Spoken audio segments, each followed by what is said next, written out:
Hello दोस्तों, आप सभी का हमारे चैनल सरकारी नौकरी में स्वागत है।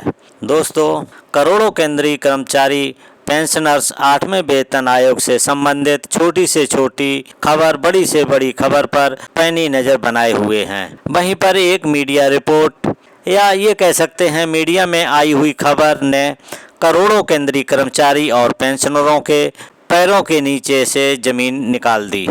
एक ऐसी खबर है पैरों के नीचे से जमीन खिसका दी है। एक ऐसी खबर है जिससे हड़कंप मचना तय है। एक ऐसी रिपोर्ट है जिससे दूध का दूध और पानी का पानी होते हुए नजर आ रहा है कि सरकार 8वें वेतन आयोग में केंद्रीय कर्मचारियों की झोली को भरेगी या केंद्रीय कर्मचारी पेंशनर की झोली को फाड़ेगी। दोस्तों, ये रिपोर्ट बहुत अहम हो जाती है जब एक तरफ संसद का मानसून चल रहा है। लोकसभा में और राज्यसभा में बहुत सारे माननीय सांसद प्रश्न पूछ रहे हैं 8वें वेतन आयोग को लेकर, और उसी समय एक बड़ी मीडिया एक रिपोर्ट जारी कर देती है। दोस्तों, ये जो रिपोर्ट है या जो आप पिछले दिनों 6 महीनों में आपने अलग अलग मीडिया में बहुत से मीडिया वालों ने बहुत कुछ 8वें वेतन आयोग को लेकर सुना होगा कि 8वें वेतन आयोग में 2.08 का फिटमेंट फैक्टर होगा, 2.28 का फिटमेंट फैक्टर होगा, 2.57 का फिटमेंट फैक्टर होगा या 2.86 का फिटमेंट फैक्टर होगा। और जो कुछ मीडिया वालों ने तो हद ही कर दी। वो फिटमेंट फैक्टर को लेकर जा रहे थे 3.68 पर। इन सभी फिटमेंट फैक्टरों के ऊपर भ्रम लग गया एक रिपोर्ट से। और ऐसी रिपोर्ट हमने पहले बता दिया था कि करोड़ों केंद्रीय कर्मचारी और पेंशनरों में इस रिपोर्ट के आने के बाद शोक की लहर है। अब तो चुपचाप हो गए हैं दोस्तों। ना 2.57, ना 2.86 और न ही कोई और फिटमेंट फैक्टर जो मीडिया रिपोर्ट में कहा गया है। उसके अनुसार फिटमेंट फैक्टर 1.80 घोषित कर दिया और साथ में पे कमीशन से भी कम की बढ़ोतरी होगी 8वें वेतन आयोग में। आप देख रहे हो, ये मीडिया की एक रिपोर्ट है।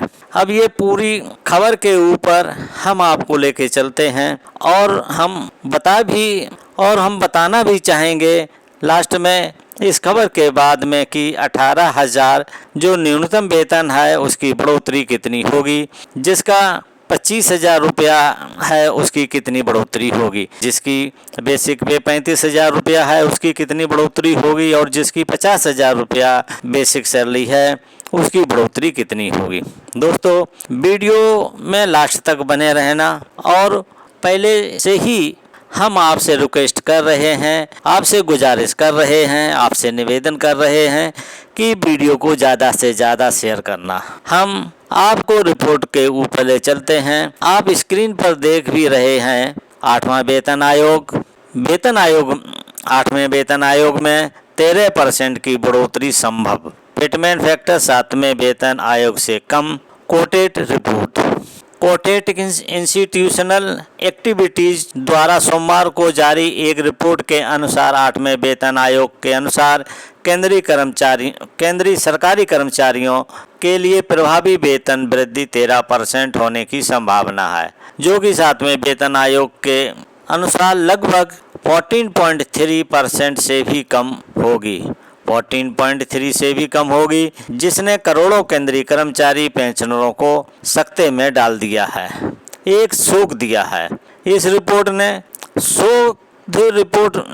शोध रिपोर्ट में कहा गया है कि आयोग द्वारा कहा गया, इस रिपोर्ट में कहा गया है कि आयोग द्वारा अनुसंधित गुणन इकाई फिटमेंट फैक्टर 1.80 होने की उम्मीद है। ये 7वें वेतन आयोग द्वारा अनुशंसित 2.5 फिटमेंट फैक्टर से लगभग 30% या 30% कम होगा। वेतन आयोग द्वारा अनुशंसित 2.57 फिटमेंट फैक्टर से लगभग 30% कम होगा। 30% से कम होगा, जबकि 1.80 फिटमेंट फैक्टर के कार्ड से पता चलता है कि मौजूदा मूल वेतन में 180% की वृद्धि होगी। प्रभावी वेतन वृद्धि कम होगी, क्योंकि महंगाई भत्ता जो वर्तमान में मूल वेतन का 55% है, शून्य पर रिसेट हो जाएगा। केंद्र सरकार के कर्मचारी और पेंशन भोगियों का प्रतिनिधित्व करने वाले आधिकारिक मंच राष्ट्रीय परिषद संयुक्त परिषदांतरी तंत्र के कर्मचारी पक्ष के सदस्यों ने पहले एनडीटीवी प्रॉफिट को बताया था कि उनकी मांग 7वें वेतन आयोग के तहत कम से कम समान फिटमेन फैक्टर की होंगी। हालांकि उन्होंने संकेत दिया कि अंत जिस फिटमेन फैक्टर की सिफारिश की जाएगी वो कम भी हो सकता है। 1.8 फिटमेन फैक्टर के रूप में वेतन कैसे बढ़ेगा? वर्तमान में न्यूनतम वेतन 18,000 रुपया है, जो 1.8 फिटमेन फैक्टर के रूप में अनुशंसित करने पर लगभग 32,000 रुपये तक बढ़ सकता है। हालांकि यदि वर्तमान मूल वेतन में जोड़े जाने वाले महंगाई भत्ते अन्य भत्तों को भी शामिल कर लिया जाए तो वास्तविक वेतन वृद्धि बहुत कम, लगभग 13% होगी। वर्तमान में न्यूनतम वेतन 18,000 रुपये के साथ 9,900 रुपये का महंगाई भत्ता है, जो 55% ले रहे हैं। इसी तरह मूल वेतन के अंदर गौरतलब है कि केंद्र सरकार के वेतन और सेवा कर्मचारियों के पेंशन में सुधार के लिए दशक में एक बार वेतन आयोग का गठन करती है। 7वें वेतन आयोग के क्रियान्वयन में वित्त 2017 में सरकारी खजाने पर अनुमानित 1.02 लाख करोड़ का बोझ पड़ा। कोटक इंस्टीट्यूशनल एक्टिविटीज के अनुसार 8वें वेतन आयोग से 2.4 या 3.2 लाख करोड़ का बोझ पड़ सकता है। रिपोर्ट में आगे कहा गया है कि ये हमारा अनुमान है कि 8वें वेतन आयोग का सीधा असर 33 लाख केंद्रीय कर्मचारियों पर पड़ेगा, जो 7वें वेतन आयोग के समान है। इसका अधिकांश लाभ ग्रेड सी के कर्मचारियों को मिलेगा, जो केंद्रीय सरकार में कार्यबल का लगभग 90% हिस्सा हैं और उनकी उपयोग भी सीमांत प्रवृत्ति अधिक हो सकती है।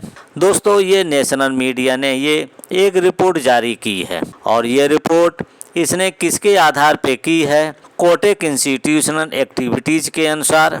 ऐसा नहीं है कि ये कोई मामूली चीज़ है, ये रिपोर्ट है, ये बहुत सारा विश्लेषण करती है। इससे क्या होगा? जो उम्मीद थी या जो सपने दिखाए थे कुछ मीडिया वालों ने, उससे सपनों को एक झटके में तोड़ दिया और हूबहू ऐसी ही रिपोर्ट आएगी। क्यों आएगी? जब 6 महीने के करीब हो गए और 8वें वेतन आयोग का न तो कोई नोटिफिकेशन निकला है, न उसके सदस्य, न उसका अध्यक्ष, कोई किसी की नियुक्ति की गई है, न ही टीआर बाहर निकले हैं। और अब एक और खबर आ रही है जो कि नोटिफिकेशन निकलेगा, जो अध्यक्ष और सदस्य नियुक्ति होंगे वो होंगे 2025 के लास्ट दिसंबर के अंदर। तो ये पता नहीं किस हिसाब से इस पे कमीशन को 2029 तक लेके जाएंगे, क्योंकि उससे पहले अगर ये दे देंगे तो सबको पता है कि इससे बढ़ोतरी क्या होगी। एक नज़र आप इस पर देखो कि इन्होंने जो कहा है कि 1.80 के फिटमेन फैक्टर से क्या बढ़ोतरी होगी। तो हम जो न्यूनतम वेतन है 18,000 रुपया, या जिसका 25,000 रुपया है, या किसी का 35,000 रुपया है, या किसी का 50,000 रुपया है, या उससे ज़्यादा है वेतन पेंशन, हम वो फिटमेन फैक्टर के अनुसार आपको बताना चाहते हैं कि क्या बढ़ोतरी होगी। तो सबसे पहले लेते हैं हम 18,000 रुपया। 18,000 रुपये और 1 जनवरी 2026 तक 61% डीए हो जाएगा। तो डीए हो जाएगा 10,980 रुपया प्लस 18,000 रुपया, तो टोटल बना हमारा 28,980 रुपया। अब 18,000 को गुणा करते हैं 1.80 के फिटमेन फैक्टर से। किसको? 18,000 को गुणा करते हैं 1.80 के फिटमेन फैक्टर से। तो नया जो वेतन आया है वो 32,400 रुपया। उसमें से जो हम पहले से ले रहे हैं उसमें 28,980 रुपये घटा दें तो सीधे 3,420 रुपये की बढ़ोतरी होगी। दोस्तों, कितने की बढ़ोतरी होगी? तो 3,420 रुपये की बढ़ोतरी होगी। 8वें वेतन आयोग में फिटमेन फैक्टर 1.80 के गुणा करने पर या 1.80 को लागू करने पर जो 18,000 रुपये ले रहे हैं उसको सिर्फ जो बढ़ोतरी मिलेगी 8वें वेतन आयोग में 3,420 रुपया। अगर 25,000 वेतन है तो 1 जनवरी 26 को महंगाई भत्ता 61% हो जाएगा। तो दोस्तों तो महंगाई भत्ता 61% ये कितना हो जाएगा 15,250 जो महंगाई भत्ता के रूप में ले रहे हैं बोलेगा। और 25,000 को प्लस कर दें तो 40,250 रुपये। अब 25,000 को गुणा करते हैं 1.80 फिटमेंट फैक्टर से तो नया वेतन हो गया हमारा 45,000 रुपया। इस 45,000 रुपये में से 42,250 रुपये घटा लेते हैं तो नई बढ़ोतरी जो हमारी आई है तो जो नई बढ़ोतरी आई है वो 4,750 रुपया आई है। तो जो 25,000 रुपये वेतन ले रहे हैं 25,000 रुपये जो पेंशन ले रहे हैं उनकी 8वें वेतन आयोग में बढ़ोतरी बनी तो उनकी बढ़ोतरी बनी है 4,745 रुपया। जिसका वेतन 35,000 है या 35,000 पेंशन है DA 61% है तो रुपया 21,350 प्लस 35,000 रुपये को हम जोड़ देते हैं तो 56,350 रुपया वो 1 जनवरी 2026 को ले रहे हैं। अब 35,000 को गुणा करते हैं 1.80 के फिटमेंट फैक्टर से तो नया वेतनमान हो गया हमारा 63,000 रुपया। तो 63,000 रुपये में से 56,000 रुपये घटा देते हैं तो 63,000 रुपये में से 56,350 रुपये घटा देते हैं तो 35,000 रुपये जिसका वेतन है जिसकी पेंशन है उसकी 8वें वेतन आयोग में बढ़ोतरी होगी 6,650 रुपया। जिसका वेतन 50,000 रुपया है और DA 61% है 61% DA हो गया 30,000 61% DA हो गया 30,500 रुपये प्लस 35,000 प्लस 50,000 रुपया यानी DA हो गया हमारा 30,500 रुपया प्लस 50,000 रुपये तो हो गया हमारा 80,500 रुपये आ गया। अब 50,000 रुपये को गुणा करते हैं 1.80 से तो फिटमेंट फैक्टर से तो नया जो बेसिक यानी जो नया वेतन हो गया वो हो गया 90,000 रुपये। अब 90,000 में से 80,500 रुपये को माइनस कर लेते हैं तो जिसका वेतन 50,000 रुपया है या किसी की पेंशन 50,000 रुपया है तो 8वें वेतन आयोग में उसकी बढ़ोतरी आई 9,550 रुपया। इसका मतलब यह है कि 8वें वेतन आयोग में जो फिटमेंट फैक्टर दिया जाएगा वो वेतन परसेंट की बढ़ोतरी आएगी। वो अभी तक अगर हम देखेंगे कि 1973 के बाद में अगर सबसे कम बढ़ोतरी हुई है तो 7 पे कमीशन में हुई थी और अब की बार 7 पे कमीशन का भी रिकॉर्ड टूट सकता है। 8वें वेतन आयोग इस तरह से होगा कि इसके अंदर कोई बढ़ोतरी ज़्यादा होगी ही नहीं। अब देखिए जिसका 18,000 रुपया वेतन या पेंशन है और 50,000 रुपया किसी का 50,000 रुपया वेतन और पेंशन है तो 18,000 रुपये से लेकर 50,000 वालों की जो बढ़ोतरी है वो 3,000 रुपये से लेकर के सिर्फ 9,000 रुपये तक की बढ़ोतरी है। इस रिपोर्ट से हड़कंप मच गया है, खासकर करोड़ों केंद्रीय कर्मचारी 100 की लहर है कि ऐसा कैसे हो सकता है कि 10 साल बाद में सिर्फ कर्मचारियों को 3,000 रुपये से 9,000 रुपये तक दे के टहलाया जाए। ये तो बड़ा ही गजब है दोस्तों। जो आपको कुछ मीडिया वालों ने जो आंकड़े या आपको आंकड़े दिखाए थे, सपने दिखाए थे, वो रिपोर्ट गलत है। अब दोस्तों आप इसके प्रमाण लिया करो, प्रूफ लिया करो।